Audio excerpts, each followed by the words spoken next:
చాలా సినిమాలు వస్తున్నాయి. మరి ఈ సినిమాలన్నీ సక్సెస్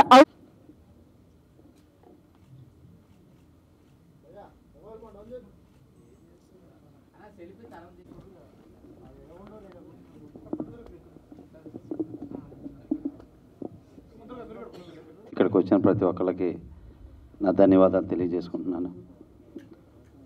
డైరెక్టర్ జయశేఖర్ గారు నాకు మంచి మిత్రుడు. ఆయన సినిమా ఫంక్షన్కి అంతా అటెండ్ అవుతాను. చాలా మంచి వ్యక్తి. తన 4వ సినిమా ఇది. పూర్తిగా క్రైమ్ ఎంటర్టైన్మెంట్ చేశాడు ఈ సినిమా అంతా. ప్రొడ్యూసర్ సురేష్ గారికి కూడా కంగ్రాట్స్ తెలియజేసుకుంటున్నాను. ఇందులో చేసినటువంటి ఆర్టిస్టులు ప్రీతి మేడం గారికి, మా జూనియర్ రాజశేఖర్ తనకి, ఇంకా చాలామంది ఆర్టిస్టులు చేశారు. వాళ్ళకి పేరు పేరున ధన్యవాదాలు తెలియజేసుకుంటున్నాను. చాలా మాసుగా ఉంది ఈ సినిమా, చాలా వైలెంట్గా ఉంది. రాబందు ఆ టైటిలే చాలా డైనమిక్ టైటిల్. అది యానిమల్ లాగా, రాబందు, గరుడ, ఇట్లాగా అంత బాగా ఉంది టైటిల్. ఈ సినిమా చేసినందుకు ప్రతి ఒక్కరికి ధన్యవాదాలు తెలియజేసుకుంటూ, ఈ సినిమా ప్రతి ఒక్కరికి మంచి లైఫ్ ఇవ్వాలని, ప్రొడ్యూసర్ గారికి, మా డైరెక్టర్ గారికి మంచి హిట్ కావాలని మనస్ఫూర్తిగా కోరుకుంటున్నాను. Thank you so much. Sir, one more question sir. So మీ దృష్టిలో ఇండస్ట్రీలో రాబందులు ఎవరైనా ఉన్నారా? రాబందులు అన్ని చోట్ల. ఆ నవ్వులు అర్థం ఎన్ని రకాలుగా మేము వెతుక్కోవాలి? రాబందులు చాలా చోట్ల ఉన్నాయి. అవి కాలం కట్ చేస్తుంటుంది వాటిని. ఓకే, నవ్వుతో సమాధానం చెప్పేశారు సార్ మొత్తానికి. Thank you sir. Thank you. Thank you అండి. ప్రేక్షకులకి నమస్కారములు. నేను ఈ సినిమాలో ఒక చిన్న క్యారెక్టర్ చేయడం జరిగింది. నిజం చెప్పాలంటే ఈ సినిమా పూర్తి అవుతుందనే నమ్మకం నాకైతే లేకుండా పోయింది. కరోనా కంటే ముందు స్టార్ట్ చేసిన మూవీ ఇప్పుడు ఫినిష్ అయింది. మా సురేష్ గారు ఎంత కష్టపడి ఉంటారో ఈ సినిమా చేయడం కోసము. హడావుడిగా సినిమా చేసేసి ఏదో విధంగా రిలీజ్ చేయొచ్చు ఎవరైనా కూడా ఆ ఉన్న డబ్బులతోటి. కానీ సినిమా బాగా రావాలనే ఉద్దేశంతో మా సురేష్ గారు ఎప్పటికప్పుడు సంపాదించిన డబ్బులతోటి మంచిగా సీన్ వచ్చేంత వరకు షూటింగ్ చేసుకుంటూ పోయిన మా శేఖర్ నువ్వు స్టేజ్ మీదకి రావాలి ప్లీజ్. ఒక్కసారి ప్లీజ్ నా పక్కన నించు, నా ధైర్యం ఉంటుంది ప్లీజ్, నాకు భయం అవుతుంది. శేఖర్ అండి చాలా సౌమ్యుడు, ఒక మంచి హిట్ కోసం చూస్తున్నాడు. కానీ ఒక మంచి ప్రొడ్యూసర్ కానీ దొరికితే కనుక ఈయనని పట్టుకోవడం చాలా కష్టం అండి. ఈయన కెమెరా వర్క్ చేయగలడు, ప్లస్ డైరెక్షన్ చేయగలడు, అన్ని విభాగాల్లో అనుభవం ఉన్న వ్యక్తి. 24 క్రాఫ్ట్స్లో ఒక తెర మీద కనబడ్డా, అంతేగాని మిగతా అన్ని పనులు చేయగలడు. మా సురేష్ గారు ఎక్కడికి వెళ్ళారు? మీరు ఒక్కసారి రావాలి ప్లీజ్. మీరు పక్కనుంటే నాకు ధైర్యం వస్తుంది, మాట్లాడలేకపోతున్నా. ఇంత కష్టపడి ఈ సినిమాని ఎందుకు ఇంతగా చెప్తున్నానంటే, ఇన్ని సంవత్సరాల సినిమా ఎవరు చేయరండి. ఉన్న డబ్బులతో అయిపోయేవా, ఏదో ఒకటి చేద్దాం, మన పేరు వస్తే చాలు అనుకున్న వాళ్ళు చాలామంది ఉన్నారు. మధ్యలో వదిలేసి పారిపోయిన వాళ్ళు ఇంకా చాలామంది ఉన్నారు ఈ సినీ ఫీల్డ్లో. కానీ ఈ సురేష్ పట్టుదల, నేను ట్రైలర్ చూసిన తర్వాత కానీ నాకు నమ్మకం కలగలేదు. రోజు శేఖర్ మాట్లాడుతూ ఉంటాడు, సార్ ఈరోజు డబ్బింగ్ ఉంది, ఈరోజు ఇంతవరకు అయింది అని చెప్పేసి. కానీ నాకు నమ్మకం లేదు ఈ సినిమా మీద బాగా వస్తుందని. కానీ ట్రైలర్ చూసిన తర్వాత నేను గుండె మీద ధైర్యం వేసుకొని చెప్తున్నాను, నీ డబ్బులు ఎక్కడికి పోవు, నీ కష్టం ఎక్కడికి పోదు. శేఖర్, నీకు కూడా ఈ సినిమా ఒక లైఫ్ ఇస్తుంది. ఈ సినిమాకు పనిచేసిన నటీనటులకి, సాంకేతిక నిపుణులకి అందరికీ కూడా మంచి జరగాలని, అందరికీ మంచి పేరు రావాలని ఆ దేవుడిని కోరుకుంటూ నేను సెలవు తీసుకుంటున్నాను. Thank you sir. Sir please sir. ఏం భయం ఏం లేదు సార్, ఇంతమంది ఉన్నాం పక్కన.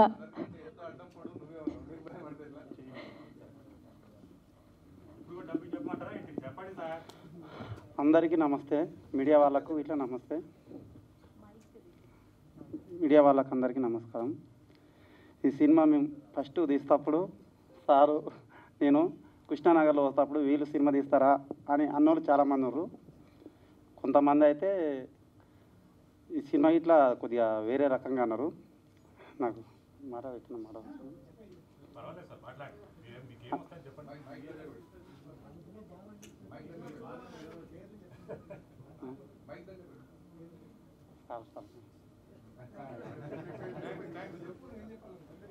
అందరికీ థ్యాంక్స్. ఎందుకంటే ఈ సినిమా ఇంతవరకు పూర్తి చేసినందుకు మా అమ్మకి ఇట్లా డబ్బులు ఇచ్చింది, మా వాళ్ళు ఇట్లా సహకరించారు. సార్ ఇట్లా డైరెక్టర్ సార్ లేకపోతే ఈ సినిమా తీసేవాడిని గాను. ఎందుకంటే సార్ ఇట్లా సహకరించారు, మన ఎడిటర్ కానీ డిఐ వాళ్ళు కానీ అందరూ మాకు సహకరించారు. ఈ సినిమా అందరూ చూడాలని దీన్ని అడుగుతున్నాను, ఆశీర్వదించండి. చెప్పుకుంటున్నాం. ఒక మంచి సబ్జెక్టుతో అందరి సహకారంతో సినిమా చేయడం జరిగింది. ఇంకా దీని గురించి కష్టపడ్డారు, ప్రొడ్యూసర్గా డబ్బులు పెట్టారని చెప్పడం కాదు, కానీ చాలా చాలా ఎఫెక్ట్ పెట్టి సినిమా చేయడం జరిగింది. ఆర్టిస్టులు కానీ టెక్నీషియన్స్ కానీ చాలా సపోర్ట్ చేశారు. వారందరికీ కూడా థ్యాంక్స్ చెప్తున్నాను. అలాగే మీడియా వాళ్ళు కూడా సహకరించి మా సినిమాకు కొంచెం పబ్లిసిటీ కల్పించి సపోర్ట్ చేయాల్సిందిగా కోరుచున్నాము. సినిమా బాగా వచ్చింది, అందరూ ఆశీర్వదించండి. Thank you. మేడం కాంబినేషన్లో చేయడం నాకు అదృష్టం. అసలు నాకు ఈ ఛాన్స్ ఇచ్చిన డైరెక్టర్ గారికి, మా బాబాయ్ ప్రొడ్యూసర్కి ఈ కృతజ్ఞతలు తెలుపుకుంటున్నాను. సో అందరికీ థ్యాంక్ యూ. ఇది సినిమాని థియేటర్లో చూడండి. ఇంతకీ స్కూల్కి వెళ్ళడం నచ్చిందా, సినిమా షూటింగ్కి వెళ్ళడం నచ్చిందా? అందరూ వేచి చూస్తున్న ప్రేక్షకులకు కూడా నా అభివందనలు అండి. సో ఈ సినిమా టీజర్ చూశాను, సురేష్ గారు నాకు చూపించారు. ఇది చూశాక అనిపించింది దీంట్లో చాలా ప్రాణం పెట్టారనిపించింది. సో ఒక డైరెక్టర్ కథ తీసుకొని రావడం జరుగుతుంది. సో దాన్ని నమ్మి ఎవరైతే పెట్టుబడి పెట్టి అన్ని కష్టాలు పడుతూ సినిమాని ముందుకు తీసుకెళ్ళడానికి కష్టపడాలని ఇందులో తెలుస్తుందండి. సో అన్నారు ఎప్పుడో కోవిడ్లో స్టార్ట్ అయింది సినిమా, సో ఇప్పటికి పూర్తయిందండి. అంటే సినిమా అనేది అంత ఈజీ కాదండి. అందరూ అనుకుంటారు, చాలామంది సినిమా అంటే ఏదో అయిపోతుంది, తీస్తే అయిపోతుంది అనుకుంటారు, కానీ దాన్ని పడే కష్టం ఒక ఆర్టిస్ట్గా నాకు తెలుసు, ఒక దీంట్లో నటిస్తున్న ఆర్టిస్ట్ అందరికీ తెలుసండి. సో సినిమా అనేది ఫ్యాషన్ కసితోటి చేస్తారు. సో ఎంతోమంది రకరకాలుగా కష్టపడుతూ ఈ సినిమాను చేయడం జరుగుతుందండి. సో ఈ సినిమాని ఇంత ప్రాణం పెట్టి చేసిన వీళ్ళందరికీ నా ప్రత్యేక ధన్యవాదాలు. ఈ సినిమా నిలబడాలని, మంచి సక్సెస్ సాధించాలని కోరుకుంటున్నాను.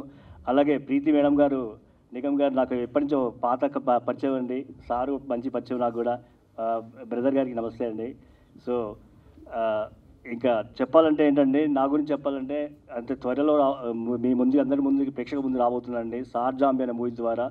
సో ఈ ఈవెంట్కి వచ్చి నాకు మూవీ గురించి మాట్లాడడం భావ్యం కాదేమో, కానీ సో ఎందుకంటే నాకు కూడా చిన్న ఆశ అనిపించింది. ఇంతమందిలో చెప్పుంటే ఒక ఆర్టిస్ట్గా నాకు కూడా హ్యాపీ అనిపిస్తుందని చెప్పుకుంటున్నానండి. సో ఇంత మంచి అవకాశం ఇచ్చిన సురేష్ గారికి, డైరెక్టర్ గారికి నా కృతజ్ఞతలు. అలాగే మా అన్న ఉపేంద్ర అన్న గారు, మొగల్పల్లి ఉపేంద్ర గారు అందరికీ వెంటుంటూ ఎప్పుడు వెళ్ళనుంటూ ఎవరికి ఏ కావాలన్నా సెన్సార్లో కానివ్వండి, వ్యక్తిగతంగా జీవితంలో కానివ్వండి చాలా ముందుంటారు ఆయన. సో అన్న మీ ద్వారా నేను ఈవెంట్కి రావచ్చాను. థ్యాంక్ యూ అండి. అందరికీ కృతజ్ఞతలు. నమస్తే. థ్యాంక్ యూ అండి. So thank you sir. Thank you. నమస్కారం. అలాగా ఆడియో నుంచి వచ్చిన ప్రేక్షకులకి, వేదికను అలంకరించిన పెద్దవాళ్ళందరికీ, ప్రతి ఒక్కరికి పేరు పేరున నా నమస్కారాలు. ఈ సినిమాలో మంచి క్యారెక్టర్ చేశాను. హీరో ఫాదర్ క్యారెక్టర్ నేనే చేసింది. ఈ హీరో ఫాదర్ క్యారెక్టర్ నేను ఫాదర్ని ఎలాగొన్నాను. నా సన్న సినిమా చేసినప్పుడు ఇంతున్నాడు, ఇప్పుడు ఇంతున్నాడు. ఇది గొప్ప మెరక్కల్. ఇది రెండోది వచ్చేసి డైరెక్టర్ గారు రెండో సినిమా నేను చేయటం అండి. అంతకుముందు ఒక సినిమా చేశాను, దాంట్లో విలన్గా. దాంట్లో కూడా చాలామందిని సబ్జెక్ట్ ప్రకారంగా అమ్మాయిల అట్లా మోసం చేసి అటు చేసి ఇటు చేసి దాంట్లో కూడా క్లైమాక్స్లో చనిపోతాను. దీంట్లో కూడా చేయము. అయితే ఇవన్నిటికన్నా నాకు చాలా సంతోషంగా ఆయనతోటి చేయటం. అలాగే సురేష్ గారు, ప్రొడ్యూసర్ గారు 6 నెలలకి ఒకసారి 8 నెలలకు ఒకసారి షూటింగ్ పెట్టడం. ఇప్పుడు 5 సంవత్సరాల క్రితం జరిగిన మ్యాటర్ అనమాట ఇది. సురేష్ గారు చాలా కష్టపడి ఎక్కడెక్కడి నుంచో డబ్బులు తీసుకొచ్చి 6 నెలలకు ఒకసారి 3 నెలలకు ఒకసారి మొత్తం పట్టు వదలని విక్రమార్కుల్లాగా ఇంతవరకు తీసుకొచ్చారు. ఫస్ట్ స్టార్టింగ్లో చూసినప్పుడు అయితే ఈ సినిమా జరగదు, ఇలాగా 6 నెలలకు ఒకసారి సంవత్సరానికి ఒకసారి చేస్తుంటే అనేసి ఎక్కడో కొలుతుంది. కానీ ఇక్కడికి వచ్చిందంటే ఈ సినిమా చూసి ఈ ట్రైలర్ చూసేసరికి నాకు చాలా హ్యాపీగా ఉంది, చాలా సంతోషంగా ఉంది. కళ్ళంటే నీళ్ళు వచ్చినాయి కూడా. అంటే ఇంతవరకు అనుకోలేదు నేను, ఇంతవరకు వచ్చింది ఓ ఏమో మామూలు విషయం కాదు ఇది అని చెప్పేసి చాలా సంతోషపడుతున్నాను. అయితే ఈ సాగర్ గారి దగ్గర చేయడం వల్ల ఈ క్యారెక్టర్ ఉంది అది అని చెప్పాడు. చాలా హ్యాపీగా నేను లొకేషన్కి ఊపించుకుంటూ వెళ్ళిపోయాను. లొకేషన్కి వెళ్ళిన తర్వాత మేడం గారు వచ్చారు. మేడం గారు వచ్చారేంటి, మేడం గారు ఉన్నారు ఇందులో. హీరో గారు మదర్ క్యారెక్టరు, నీకు వైఫ్ క్యారెక్టర్ ఉన్నారు. నాకు లోపల తడిసిపోయినాయి అనమాట అండి. మేడం గారితో నేను చేయటం ఏంటండి బాబు, ఏంటి ఇది విషయం ముందు చెప్తే నేను ఇంటికాడ ఆగిపోయేవాడిని కదా అని చాలా భయపడ్డాను. నేను హీరో ఫాదర్ క్యారెక్టర్లో హీరోయిన్ ఫాదర్ క్యారెక్టర్లో ఒక 4-5 సినిమాలు చేశాను. కానీ ఈ సినిమాలో వరకు నాకు అయితే గడగడ లోపల ఉనికిపోయి ఏం చేస్తున్నావు ఏంటను. మేడం గారేమో వాయిస్ ఇప్పితే కంచు కంటంలాగా ఉంటుంది, నా వాయిస్ ఏమో డల్ అయిపోతుంది. క్యారెక్టర్ పరంగానే అసలు ఎదురుకుండా నిలబడలేకపోయాను. అయితే మేడం గారు మీతో చేసినందుకు చాలా థ్యాంక్స్ అండి, థ్యాంక్ యూ వెరీ మచ్ అండి. అలాగే ప్రొడ్యూసర్ గారికి సినిమా సూపర్ డూపర్ హిట్ అవ్వాలని, ఆయనకి డబ్బులు మంచి లాభాల్లో రావాలని, డైరెక్టర్ గారికి మంచి పేరు రావాలని మనస్ఫూర్తిగా కోరుకుంటున్నాను. థ్యాంక్ యూ వెరీ మచ్ అండి.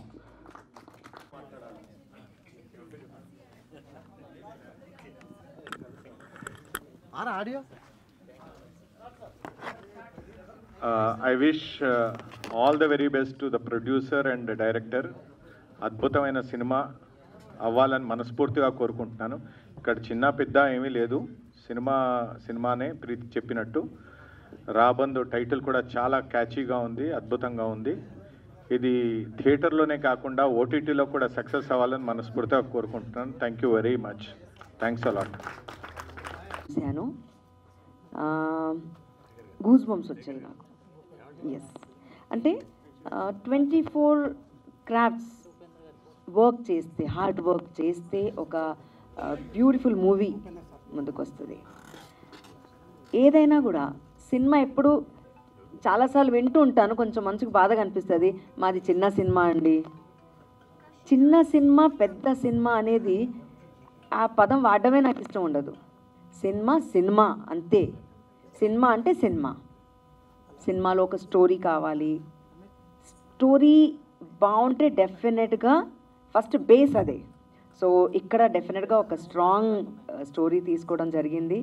ఒక పంతం, ఒక పగ, అంటే రాబందు అనేది ఇందాక మీరు అన్నారు, రకరకాలుగా వాడుకోవచ్చు రాబందు అనేది.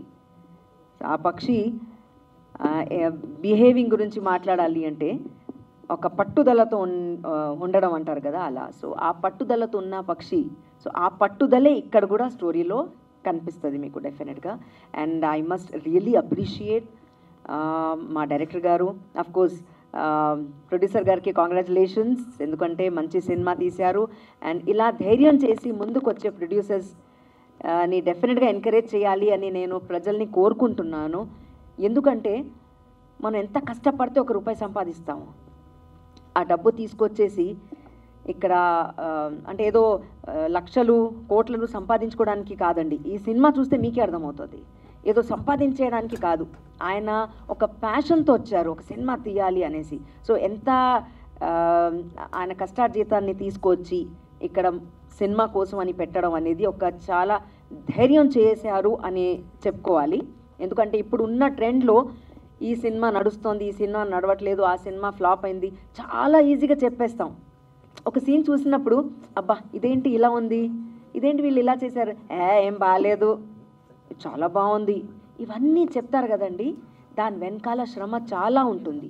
అది ఏ సీన్ అయినా కూడా 24 క్రాఫ్ట్స్ వర్క్ చేస్తాయి అక్కడ. ఆన్ సెట్స్ కొంతమంది వర్క్ చేస్తే ఆఫ్ సెట్స్ కొంతమంది వర్క్ చేస్తారు. సెట్లో ఒక ఆర్ట్ డిపార్ట్మెంట్ వాళ్ళ దగ్గర నుంచి, డ్రైవర్ దగ్గర నుంచి, టైంకి తీసుకురాకపోతే షూటింగ్ స్టార్ట్ అవ్వదు. ఆ విధంగా ప్రతి ఒక్కళ్ళు కష్టపడితే ఒక సినిమా తయారవుతుంది. సో నేను ఆడియన్స్ని, చూసే వాళ్ళందరినీ, ప్రేక్షకులందరినీ ప్రార్థిస్తుంది ఏంటంటే, దయచేసి సినిమా థియేటర్కి వెళ్ళి చూడండి, ఆదరించండి. అప్పుడు మీ జడ్జ్మెంట్ మీకు అర్థమవుతుంది సినిమా అంటే ఏంటి అనేది. సో ఈ సినిమా మాత్రం డెఫినెట్గా నేను షూటింగ్ అయిన తర్వాత టీజర్ నేను ఫస్ట్ టైం చూశాను. డెఫినెట్గా చాలా బాగుంది. ఒక్కొక్క అంటే చెప్పుకోవాలి అంటే ఫైట్ అందరూ చాలా సీనియర్ ఆర్టిస్టులు లేరు, మీరు గమనిస్తే వాళ్ళు కూడా ఎంత బాగా చేయగలిగారు అని చెప్పుకోవాలి మీరు. అంటే ఫైట్ మాస్టర్ అంత చక్కగా చేయించారు. దాన్ని ఎడిటింగ్లో, ఆర్ఆర్లో, మిక్సింగ్లో అంటే రకరకాలుగా అందరూ చాలా బాగా వర్క్ చేశారు. సో ఓవరాల్గా ఇదంతా చేయించడానికి కష్టపడిన మా డైరెక్టర్ గారు, ఆయనకు అప్రిషియేట్ చేయాలి. ఎందుకంటే ఆయన చాలా ఓపికతో ఈ వర్క్ చేయించారు. ఎందుకు ఓపికతో అంటున్నానంటే ఆ సీనియర్ ఆర్టిస్ట్ వచ్చారు ఇదండి అని చెప్పేశారు కాదు. చైల్డ్ ఆర్టిస్ట్, స్పెషల్లీ చైల్డ్ ఆర్టిస్ట్తో డీల్ చేయడం అనేది ప్రతి డైరెక్టర్కి టఫే. అలా ఆ అబ్బాయితో చెప్పి చేయించడం, చాలా ఓపికతో చేయించారు ఆయన. నిజంగా I must congratulate to entire Rabandu cast and crew team మొత్తానికి నేను కాంగ్రాచులేషన్స్ చెప్తున్నాను. డెఫినెట్గా ఒక మంచి సినిమా ఇది. సో మీరందరూ చూడాలి అని కోరుకుంటున్నాను. Thank you so much. Thank you ma'am, thank you. అలాగే ప్రొడ్యూసర్ పులిజాల సురేష్ గారిని వేదిక మీదకి ఆహ్వానిస్తున్నాము. అందరు బంధులే, నేనే రాబందు. అదేంటంటే అలానే సార్, నేను ఇందాక అన్నాను కదా, మనం ఏ డైమెన్షన్లో చూస్తున్నాము దాన్ని బట్టి మనకు అర్థమవుతుంటుంది.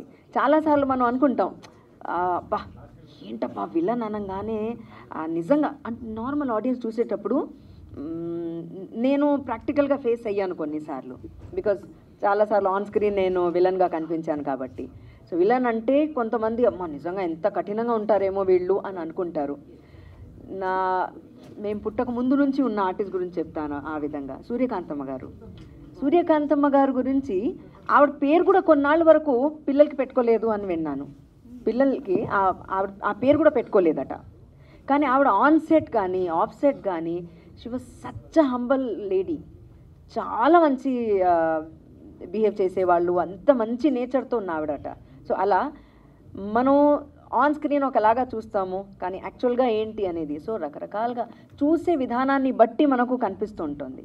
సో డెఫినెట్గా పాజిటివ్గా కనిపిస్తుంది. మిమ్మల్ని ఫస్ట్లో మేము చూసినప్పుడు పాజిటివ్ రోల్స్ చేసేవాళ్ళు. ఓ ఎస్, అసలు ఇంట్లో ఒక సిస్టర్ లాగా, మదర్ లాగా చాలా దగ్గరగా అనిపించేవాళ్ళు. కానీ రాను రాను నెగిటివ్ రోల్స్లోకి వచ్చేసారు. మీకు పాజిటివ్ నచ్చిందా, నెగిటివ్ నచ్చిందా? పాడు ప్రపంచం అలా తయారు చేసింది. ఓకే, అంటే నేను ఇప్పుడు కూడా రిక్వెస్ట్ చేస్తాను, నిజంగా నవరసాలు అంటాం కదండి, నవరసాలు. ఎస్, నేను చాలా కాన్ఫిడెంట్గా చెప్తాను, ఆ నవరసాల్లో మీరు ఏదైనా ఇవ్వండి, డెఫినెట్గా I try to prove my self. కానీ ఈవిడ ఇదే చేస్తారు. ఒక డాక్టర్ క్యారెక్టర్ ఇచ్చారనుకోండి, సినిమాలో స్టాంప్ వేసేస్తారు. ప్రతి సినిమాలో ఆ మనిషిని పాపం డాక్టర్ క్యారెక్టర్కే పిలుస్తారు. మీరు గమనించండి, ఒక సీన్ 2 సీన్లు అయితే. సో అది దౌర్భాగ్యం. మీరు ఇప్పుడు నిజంగా చెప్పాలంటే పెద్దవంశీ గారు జీవా గారిని, ఆయన ఎంత పెద్ద విలన్, పెద్ద పెద్ద కళ్ళు వేసుకొని ఎర్ర కళ్ళు, ఆయన కామెడియన్ చేసి పడేశారు. అంటే ఆయన ఇది కూడా చేయగలిగారు, అది కూడా చేయగలిగారు. సో ఆర్టిస్టులు అన్నీ చేయగలుగుతాము, ఆపర్చునిటీ రావాలి. సో వచ్చిన ఆపర్చునిటీ మాత్రం వదులుకోకూడదు, ఆ ఉన్న క్యారెక్టర్లో జీవించాలి. అదే నేను ప్రయత్నిస్తూ ఉంటాను, ఇంకా ముందు కూడా ప్రయత్నిస్తాను. సో ఈ క్యారెక్టర్కే అని పరిమితం కాకుండా నేను అన్ని క్యారెక్టర్స్ చేయాలని కోరుకుంటాను. అదే భాగంగా నేను ఉర్దూ సినిమాలు చేశాను, ఎందుకంటే నాకు కామెడీ అంటే ఇష్టం. సో ఆ విధంగా ఇప్పుడు ఇక్కడైతే మీరు ఇంకో అది చూసారంటే సింపతి వస్తుంది, ఇమోషనల్ సీన్ ఉంది, అదంతా. సో అన్ని క్యారెక్టర్స్ అందరు ఆర్టిస్టులు చేయగలుగుతారు. ఓన్లీ థింగ్ ఇస్ ఆపర్చునిటీ రావాలి, అంతే. అవకాశం వస్తే మాత్రం డెఫినెట్గా వదులుకోను, కాబట్టి నేను రాబందుని. Thank you ma'am. నాకు తెలియని న్యూస్ ఇవాళ వచ్చిన తర్వాత విని నేను చాలా బాధపడ్డాను. మన డిఓపి గారు గురించి తెలిసి నిజంగా చాలా బాధగా అనిపించింది. సరే, ఇప్పుడు ఇక్కడ ఉన్న ప్రేక్షకుల్లో యాక్చువల్ 2 ప్రేక్షకులు ఉన్నారు ఇక్కడ, అంటే చాలామంది ఉన్నారు. ఆన్ స్టేజ్ ప్రేక్షకులు ఉన్నారు, మాకు ఒక హీరో ఉన్నారు, మా జీవితంలో ఒక హీరో ఉన్నారు. సో వీళ్ళిద్దరూ టీజర్ ఎలా కనిపించిందని మీరు ఇద్దరు చెప్తే నేను బయలుదేరుతాను. ఎందుకంటే 6:30కి వెళ్ళాలి అని పర్మిషన్ తీసుకున్నాను. ఇప్పుడు అడగండి నన్ను, రాబందు ఎవరు అనిపిస్తున్నారు ఇక్కడ అని. ఆవిడ అనిపిస్తున్నారు నాకు రాబందు, నన్ను వెళ్ళనివ్వట్లేదు కాబట్టి. చెప్పేశారు మీరు? యాక్చువల్లీ మీరు బ్యాక్ బోన్ కదా మేడం మూవీకి, మీరు వెళ్ళిపోతే కష్టం. లేదు లేదు డెఫినెట్గా, బట్ అంటే అనుకోకుండా కొంచెం డిలే అవ్వడం వల్ల ఇంకొక ఫంక్షన్కి వెళ్ళేది ఉంది. సో అదే అయితే ముగ్గురు మాట్లాడాక బయలుదేరుతాను, నో ప్రాబ్లం. ఫస్ట్ మహేష్ గుడిగుంట్ల గారు, సో హీరో